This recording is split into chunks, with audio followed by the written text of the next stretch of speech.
मैंने कभी भूतों पर विश्वास नहीं किया था, लेकिन जो कुछ मेरे साथ हुआ उसके बाद मैं सिर्फ यकीन ही नहीं करता, मैं डरता हूँ। मैं एक छोटा फ्लैट दिल्ली के एक पुराने इलाके में किराए पर लेकर रहने लगा था। मकान सस्ता था और अकेले रहने के लिए सही भी। मेरी नौकरी नाइट शिफ्ट की थी, तो मैं दिन में सोता और रात को ऑफिस चला जाता। पहले कुछ दिन सब ठीक था, लेकिन फिर दीवार के उस पार से आवाज़ें आने लगीं। शुरुआत धीमी थी, जैसे कोई हल्की सी फुसफुसाहट। कभी कभी ऐसा लगता कि कोई दीवार के पीछे चल रहा है, पर उस दीवार के पीछे तो खाली मकान था और वो सालों से बंद पड़ा था। मैंने एक दिन चौकीदार से पूछा, भाई पास वाले फ्लैट में कोई रहने आया क्या?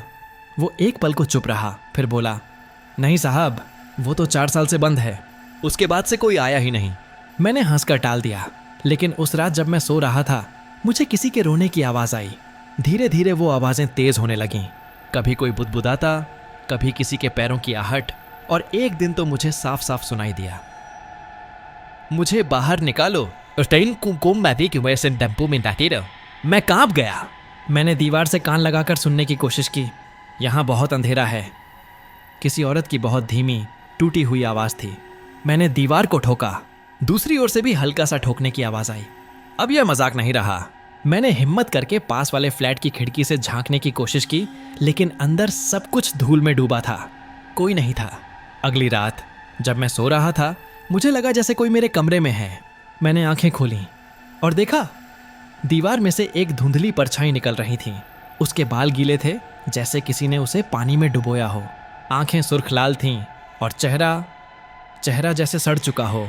वो बस मुझे देख रही थी और फिर बोली, क्यों नहीं सुना तुमने मेरी आवाज़ें? मैं चीख पड़ा था और मेरी आंख खुल गई। पसीने से भीगा हुआ था, पर बिस्तर के पास पानी की बूंदें थीं। असली?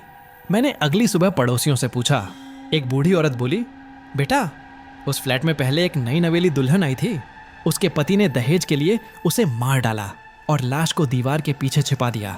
पुलिस को कभी कुछ मिला नहीं, लेकिन कहते हैं उसकी आत्मा आज भी वहीं फंसी है। मैं कांप गया। उस दिन के बाद मैंने वो फ्लैट छोड़ दिया, पर आज भी कभी कभी जब कोई दीवार के पीछे से कहता है, मुझे बाहर निकालो, तो मैं जानता हूं मैं पागल नहीं था। वो आज भी वहीं है और शायद वो तुम्हें भी पुकारे।